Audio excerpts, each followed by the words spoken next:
마리오 드라기 전입니다. 예, ECB 유럽중앙은행입니다. 유럽중앙은행 총재가 아주 진짜 섬뜩한 경고를 했습니다. 이대로라면 유럽은 끝났다예요. 끝났다. 정확히 어떻게 이야기했느냐 하면 말입니다. 유럽의 글로벌 경쟁력은 실존적 위험에 직면했으며 당장 산업 전략을 탈바꿈하지 않으면 존재마저 위험해질 수 있다. 이렇게 이야기했습니다. 존재마저 위험해질 수 있다. 결국 말입니다. 유럽 망한다는 이야기잖아요. 와, 진짜 세게 이야기한 겁니다. 전 유럽중앙은행의 총재가 이야기했는데 이 정도 이야기는요. 제가 지금까지 봐한 것 중에서는 가장 강하게 이야기한 것 같아요. 게다가 여러분 이게 그냥 개인적으로 이야기한 것이 아니고 유럽연합 경쟁력 미래 보고서를 발표하는 자리에서 이야기했어요. 죄송합니다.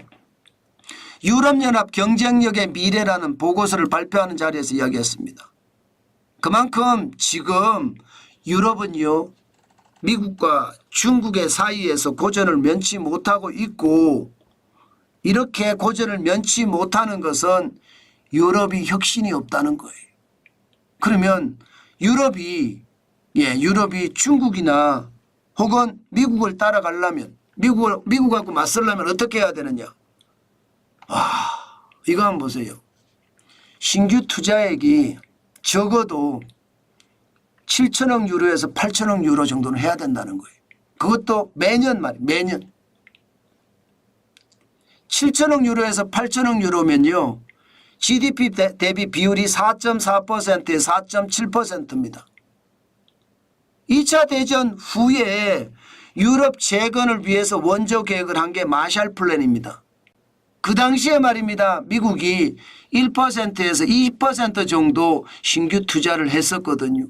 그때보다 지금 보이는 걸 보면 거의 3배 이상 4배까지 투자를 하라는 거예요. 4배까지. 그것도 매년 말입니다. 매년 이렇게 투자하지 않으면 유럽은 망한다예요. 왜냐하면 유럽의 기술이라는 자체가 혁신이 없는 데다가 그 기술도 이게 초격차 기술이 아니라 중등 기술이라는 거예요. 중등 기술. 지금 유럽 전체는 중등 기술의 함정에 빠져 있다.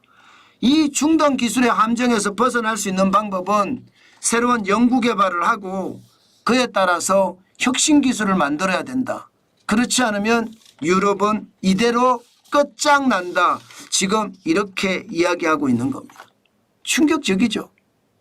진짜 충격적이죠. 그것도 전이잖아요. 전 말입니다. 유럽중앙은행의 총재가 이야기했다는 게 더 충격적이다. 시장은 그렇게 이야기합니다. 이미 유럽은 위기 모드라는 겁니다. 실제로도 유럽은 위기 모드예요. 지금 0% 성장률이 지금 보시면 2021년 4분기 0.3% 성장을 한 이후로 2021년이에요. 그럼 2022년, 2023년, 2024년 지금 2분기거든요. 2분기까지면 거의 3년째, 정확히는 2년 3분기니까 2년 9개월째죠. 2년 9개월째 0% 성장하고 있습니다. 0%대 성장은 망하는 지름길이라고 이야기하잖아요. 지금 유럽은 어떻게 생각을 하면 코로나 팬데믹 때 무너졌던 유럽의 경제가 다시 회복을 못하고 있다는 뜻입니다. 그러니 유럽이라는 게 지금 얼마나 심각한지 지금 보인다고 생각합니다. 여러분들도 유럽의 기업 중에 말입니다. 빅테크 기업 들어보셨습니까? 유럽에 빅테크 기업이 있다고? 못 들어보셨죠? 없는 거예요. 미국에는 빅테크 기업이 수두룩해요. 메타 플랫폼부터 시작을 해서 지금 제가 방송을 하고 있는 유튜브라든가 구글이라든가 한두 개가 아니잖아요. 유럽은 없습니다. 아예 전멸. 중국도 빅테크 기업들이 있습니다. 하웨이라든가 뭐 많잖아요. 중국도 지금 성장하는 게 비아드라든가 뭐 이런 데도 더 이미 빅테크 기업입니다. 세계적 기업이. 대한민국도 있거든. 대한민국도. 삼성전자도 뭐 어쨌든 빅테크 기업입니다. SK 하이닉스도 있고. 유럽 이야기 들어보셨습니까? 없잖아요. 그러니 유럽이 이제 곧 망한다는 이야기가 틀린 말이 아니죠. 오죽했으면 여러분 존재마저 위험해질 수 있다 이런 표현을 썼겠습니까? 이게 제가 망한다는 게 아니잖아요. 존재마저 위험해질 수 있다가 망한다는 이야기인데 지금 유럽은 결국 말입니다. 유럽이 혁신을 하지 않으면 안 되는데 지금 낮은 생산성에다가 근로시간 단축에다가 소극적인 기술 투자에다가 심각하다 이거예요. 심각하다. 여러분 이걸 보시니까 여러분들은 느끼시는 게 없으신가요? 여러분들도 순간 저거 우리나라잖아 이렇게 느끼지 않으세요? 맞습니다. 우리나라도 똑같습니다. 낮은 생산성은 유럽이나 우리나 마찬가지고요. 근로시간 단축은 주 4일째 하자고 우리나라 난리도 아니에요. 게다가 소극적인 기술 투자는 지금 기술 투자를 제대로 못하고 있어요. 그러니 여러분 몇몇 기업 외에는 대한민국도 최악의 상황을 맞을 수도 있다. 유럽의 부진 원인을 보니 대한민국도 망할 수 있다. 이런 생각이 드는 거죠. 유럽은 이러니까 진짜 최악이라는 거예요. 게다가 여러분 보세요. 중국과 유럽과 미국을 비교를 해보면 유럽은요 이미 무너졌어요. 2008년까지만 하더라도 국내 총생산 비슷했습니다. 유럽은 14조 2천억 달러였고요.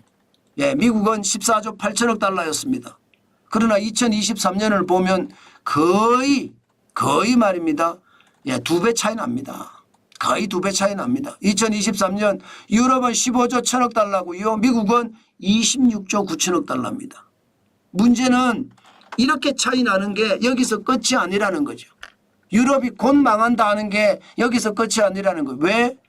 유로존의 경기 전망 지수를 보면 심각합니다. 8월이 17.9에 17.9. 유럽은 무너졌다고 봐도 과언이 아닙니다. 완전히 무너졌다고 해도 과언이 아니라니까요. 그 정도로 유럽은 박살난 게 아니라 개박살난 거예요. 지금처럼 유럽이 계속 간다면 유럽은 곧 망한다는 말이 틀리는 말이 아니고요. 유럽의 생존이 지금 그 어느 때보다 불안하다 이렇게 얘기해도 틀린 말이 아니라는 뜻입니다. 드라기 전 22 유럽중앙은행 총재가 이렇게까지 이야기하는 데는요.